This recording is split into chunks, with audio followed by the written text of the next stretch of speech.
আজ থেকে প্রায় ৫,৫০০ বছর পূর্বে ইরাকের ব্যাবিলন শহরের উর নামক গ্রামে ইব্রাহিম আলাইহিস সালাম জন্মগ্রহণ করেন। তিনি যে কুরবানি করেছিলেন সে কুরবানি আমাদের কুরবানি। যদিও কুরবানি প্রথা আদম আলাইহিস সালাম থেকেই চালু রয়েছে। আদম আলাইহিস সালামের এক ছেলে এক মেয়ে একসাথে জন্ম নিত।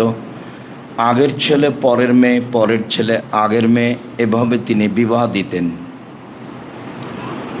সময় আসলে তিনি তার নিয়ম অনুযায়ী বিবাহের ব্যাপারে প্রস্তাব পেশ করলে কাবিল তা প্রত্যাখ্যান করল।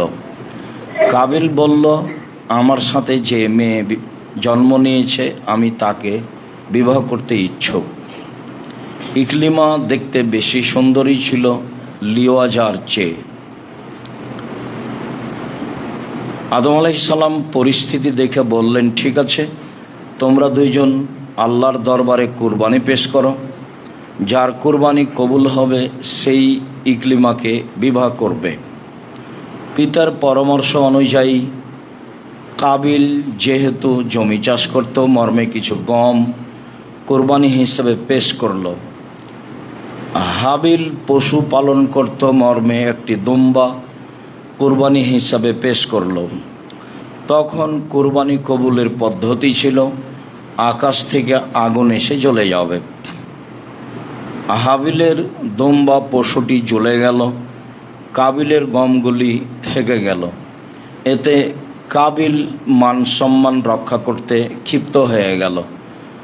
কাবিল বলল, হাবিল, আমি তোকে হত্যা করব। হাবিল বলল, তুমি হত্যা করো, আমি তোমাকে হত্যা করব না। আল্লাহ তাআলা বলেন, অতুলু ইবনায় আদামা নাবা ইবনায় আদামা বিল হাক্কে। মুহাম্মদ সাল্লাল্লাহু আলাইহি সাল্লাম আপনি আদমের দুই ছেলের সত্য সংবাদ পড়ে দেখুন। ইদ কাররাবা কুরবানান, যখন তারা দুই ভাই কুরবানি পেশ করেছিল।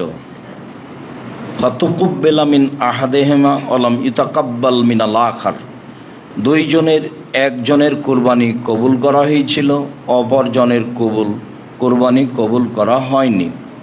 মর্মে কাবিল ক্ষিপ্ত হয়। সময়ের গতিতে কাবিল তার ভাই হাবিলকে হত্যা করে। হত্যা করার পরে দেখছে লাশ পড়ে আছে, কি করা যায়। চিন্তা ভাবনা করতে দেখলো দুইটি কাক আসলো, মারামারি করলো। একটা কাক মারা গেল। মরে যাওয়া কাকটিকে জীবিত কাকটি গর্ত খুঁড়ে মাটিতে পুঁতে দিল। কাবিল বুঝলো হাবিলকে কি করতে হবে। গর্ত খুঁড়ে কাবিল হাবিলকে মাটিতে পুঁতে দিল। আমাদের নবী মুহাম্মদ সাল্লাল্লাহু আলাইহি সাল্লাম বলেন, সামাজিক অবস্থা এত জটিল হবে যে সত্যবাদী হবে মিথ্যাবাদী, আর মিথ্যাবাদী হবে সত্যবাদী। আত্মসাৎকারী হবে আমানতদার, আর আমানতদারী হবে আত্মসাৎকারী। সমাজে সবাই আগাছা হয়ে যাবে, মারামারি বেড়ে যাবে। তখন সাহাবীগণ বললেন, তাহলে বলেন কি করতে হবে, আপনি বলেন। তখন রাসূল সাল্লাল্লাহু আলাইহি সাল্লাম বললেন, বাড়িতে থেকো আর মুখখান বন্ধ রেখো। ঠিক আছে, বাড়িতে থাকবো। ওই সময়েও যদি সমাজের লোক বাড়িতে এসে মেরে যায় তাহলে কি করব? তখন রাসূল সাল্লাল্লাহু আলাইহি সাল্লাম বললেন, তখন আদমের দুই ছেলের ভালোটার মতো হয়েও। পরিস্থিতি খুব জটিল হয়ে গেলে মোকাবেলা করতে যায় না, কেননা সত্য তখন সত্য থাকবে না, সত্যই হবে মিথ্যা, আর মিথ্যাই হবে সত্য। তুমি যদি ন্যায় হক পেতে চাও, সমাজ তোমাকে তা দেবে না। সমাজের প্রায় মানুষ হবে আগাছা, অন্যায় প্রিয়। তখন তুমি উত্তর দিতে গেলে সফল হতে পারবা না। অতএব তুমি আদমের দুই ছেলের ভালোটার মতো হয়েও। কাবিল বলল, হাবিল, তোকে আমি হত্যা করব। তখন হাবিল বলল, ঠিক আছে, তুমি হত্যা করো, আমি তোমাকে হত্যা করব না। এই স্বভাবে গড়ে উঠতে হবে। সমাজের অবস্থা যখন খুব বেশি জটিল হবে, প্রায় কাছাকাছি আরও বেশি হবে। সম্মানিত দিনী ভাই বোন, বলছিলাম আমাদের কুরবানি ইব্রাহিম আলাইসাল্লামের কুরবানি। ইব্রাহিম আলাইসাল্লাম তার স্ত্রী সারাকে নিয়ে এক এলাকা দিয়ে পার হচ্ছিলেন। সেই এলাকায় ছিল স্বৈরাচারী শাসক। শাসককে বলা হলো, আপনার এলাকায় একজন লোক প্রবেশ করেছে, তার নাম ইব্রাহিম, তার সাথে একজন মহিলা রয়েছে, আহসানুন নিসায়ে মিনাল আরব, আরব ভূখণ্ডে সবচেয়ে সুন্দরী নারী। বিদ্বানগণ বলেন, মা হাওয়া থেকে নিয়ে কিয়ামত পর্যন্ত যত নারী এসেছে, যত নারী আসবে, যত নারী আছে, সবার চেয়ে সুন্দরী সারা। হয়তোবা এটাও হতে পারে যে ওই সময়ে যত নারী ছিল সবার চেয়ে তিনি সুন্দরী ছিলেন, এমনটাও হতে পারে। আর এটাও হতে পারে যে ইউসুফ আলাইহিসসালাম খুব সুন্দর মানুষ ছিলেন, তিনি পেয়েছিলেন তার দাদির চেহারা। তার দাদি ইব্রাহিম আলাইহিসসালামের স্ত্রী সারা ভিন্ন ধরনের ব্যতিক্রম সুন্দরী মহিলা ছিলেন। সেই সুবাদে অনেক দিন পরে নাতি, ছেলের ঘরের ছেলে সুন্দর হতেও পারে।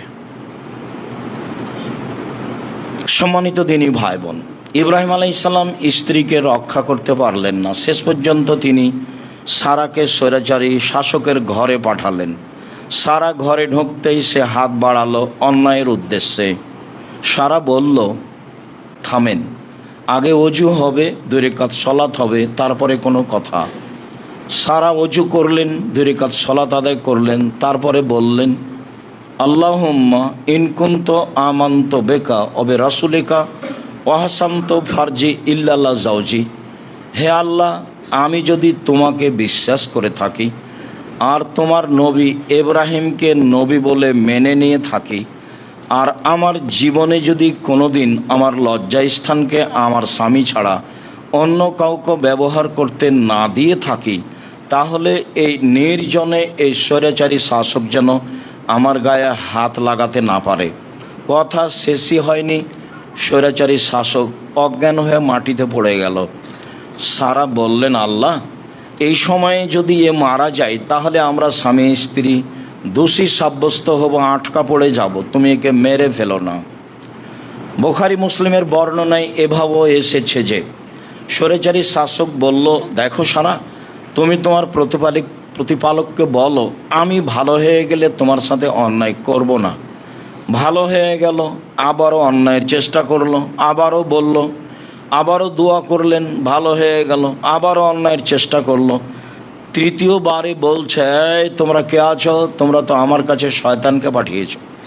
সারা কি মানুষ? সারা তো শয়তান, একে নিয়ে যাও আর হাজেরাকে তার কাজের মেয়ে হিসাবে দিয়ে দাও। মনে রাখা ভালো হবে যে জীবনে উপকার আপনি যার করবেন সে ক্ষতি করতে পারে, এ কথাই ঠিক। ক্ষতি মেনে নিয়ে উপকার করার চেষ্টা করতে হবে। সারা 3বার আল্লাহর দরবারে দোয়া প্রার্থনা করে তাকে রক্ষা করলো। ফলাফলে স্বৈরাচারী শাসক বলছে, এই তোমরা কে আছো? তোমরা তো এখানে শয়তানকে পাঠিয়েছ। ও সারাকে শয়তান বলে ঘোষণা দিল। বুখারী মুসলিম। সারা কাজের মেয়ে হাজেরাকে সাথে নিয়ে স্বামীর কাছে উপস্থিত হলেন। তিনি বললেন, আল্লাহ স্বৈরাচারী শাসককে সফল করেনি, সে আমাদের একটা কাজের মেয়ে দিয়েছে যার নাম হাজেরা। ইব্রাহিম আলাইহিসসালাম স্ত্রী সারা ও কাজের মেয়ে হাজেরাকে নিয়ে চললেন স্বদেশ। এক পর্যায়ে সারা বললেন, হাজেরা, আমাদের তো কোনো ছেলে মেয়ে নেই, তুমি আমার স্বামীর সাথে বিবাহ বন্ধনে আবদ্ধ হও, যদি আমাদের কোনো ছেলে মেয়ে হয়। হাজেরা বললেন, আপা, যা আছি ভালো আছি, বিবাহ বন্ধনে আবদ্ধ হলে ভালোবাসায় ফাটাল ফাটবে, হয়তোবা তখন আপনি সহ্য করতে পারবেন না, বিবাহ না বসাই ভালো। বারবার বলার কারণে এক পর্যায়ে বিবাহ হয়েই গেল।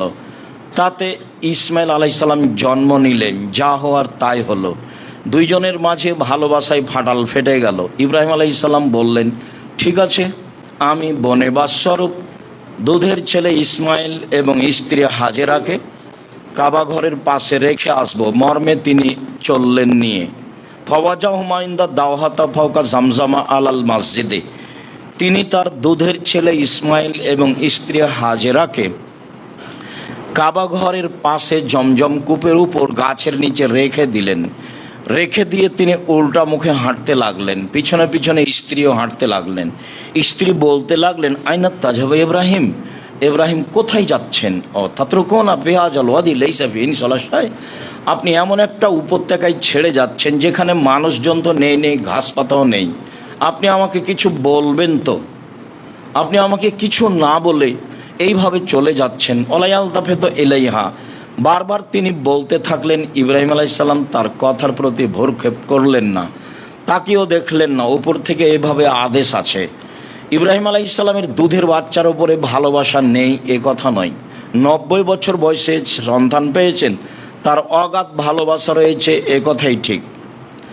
যে স্ত্রীর মাধ্যমে সন্তান পেয়েছে তাকে তিনি ভালোবাসেন না এ কথা ঠিক নয়, তিনি তাকে ভালোবাসেন এ কথাই ঠিক। কিন্তু উপর থেকে আদেশ হয়েছে, যা আদেশ হয়েছে সেটাই মেনে নিতে হবে। তখন স্ত্রী নিরুপায় হয়ে বলছেন, আতাজহাব বিইজনিল্লাহ, আপনি কি আল্লাহর অনুমতিতে চলে যাচ্ছেন? আল্লাহ কি আপনাকে এভাবে যেতে বলেছেন? তখন তিনি ওই দিকেই মুখ করে বললেন, নাম, হ্যাঁ। হ্যাঁ ছাড়া তিনি আর কিছু বলেননি। আস্তে আস্তে সানিয়া পাহাড়ের কাছে আসলেন। পাহাড়ের কাছে এসে তিনি আবার কেবলামুখী হলেন। কেবলামুখী হয়ে এবার হাত তুলে দোয়া করছেন, রব্বানা ইন্নী আসকান্তু মিন যুরিয়াতি বিওয়াদিন গায়রি যি যারইন ইনদা বাইতিকাল মুহাররম, হে আমার প্রতিপালক, আমি তোমার কাবা ঘরের পাশে আমার পরিবারের একটা অংশ রেখে দিলাম যেখানে মানুষজন তো নেই, ঘাস পাতাও নেই, কিছুই নেই, কিছুই নাই এ কথা বললেন। আবার কাবা ঘরের পাশে এ কথা বললেন, তখন কোনো ঘর নেই, পাথর, মরুভূমি আর মরুভূমি। স্ত্রী যা বললেন, মানুষ তো নেই, ঘাস পাতাও নেই। স্বামীও বলছেন, তুমি বলেছ বলেই আমার পরিবারের একটা অংশ তোমার কাবা ঘরের পাশে রেখে দিলাম যেখানে মানুষ তো নেই, ঘাস পাতাও নেই। তখন তিনি বললেন, ঠিক আছে, তাহলে আল্লাহ আমাকে রক্ষা করবেন। ফিরে এসে ভাবছেন বাচ্চার কি হতে পারে, পানি তো শেষ। দেখি সাফা পাহাড় পাশে উঠে কোনো মানুষজন পথঘাট দেখা যায় কি না। উঠে দেখলেন না, কিছু দেখা যায় না, মরুভূমি আর মরুভূমি। নেমে তিনি মারোয়া পাহাড়ে গেলেন, উঠে দেখলেন কোনো কিছু দেখা যায় না। আবার সন্তানের তাড়নায় পানি পেতেই হবে, আবারও আসলেন সাফা পাহাড়ে, কোনো পথ হয় কি, একবার তো দেখে আসলাম। এইভাবে 7 বার ঘুরলেন, ফল হলো না। দেখি বাচ্চার অবস্থা কি, কাছাকাছি কে যেন বলল, কি চান? বললেন, পানি চাই। জিবরাইল আলাইহিস সালাম তার পায়ের আঘাত দিয়ে জমজম কূপ বের করে দিলেন, পানি ছিটকে বের হতে লাগলো। হাজেরা পানি ঠেকাতে লাগলেন, জম জম। এই শব্দের অর্থ এটাও হতে পারে যে থামো। এ বলে তিনি পানি থামাতে লাগলেন, বাঁধে ঘেরতে লাগলেন। তাতে ইবনু আব্বাস রাদিয়াল্লাহু তাআলা আনহু বলেন, রাসূল সাল্লাল্লাহু আলাইহি সাল্লাম বলেছেন, হাজেরা যদি পানি না ঠেকাতেন তাহলে সারা পৃথিবীতে জমজমের পানি ছড়িয়ে পড়তো। বুখারী মুসলিম। সম্মানিত দিনী ভাই বোন, বলছিলাম আমাদের কুরবানি ইব্রাহিম আলাইহিস সালামের কুরবানি। ইব্রাহিম আলাইহিস সালাম চলে গেলেন, একদিন সময় হলো ছেলেকে কুরবানি করতে হবে। ফালাম্মা বালাগা মাহু সায়, বাচ্চা যখন দৌড়াদৌড়ি করতে পারে, এই সময়ে দেখতে ভালো লাগে, সুন্দরও লাগে, আদর করতে ভালো লাগে।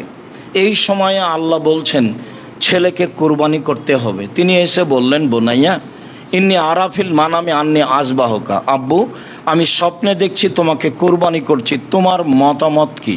ছোট বাচ্চার কাছে তিনি মতামত চাচ্ছেন। মতামতে ছেলে বলছেন, ইয়া বাতিফাল মা তুমারু সাতাজিদুনি ইনশাআল্লাহু মিনাস সাবিরিন, আব্বা আপনি যা স্বপ্নে দেখেছেন তা বাস্তবায়ন করুন, আপনি আমাকে ধৈর্যশীল পাবেন। ফাসলামা, বাপ বেটা একমত হয়ে গেলেন।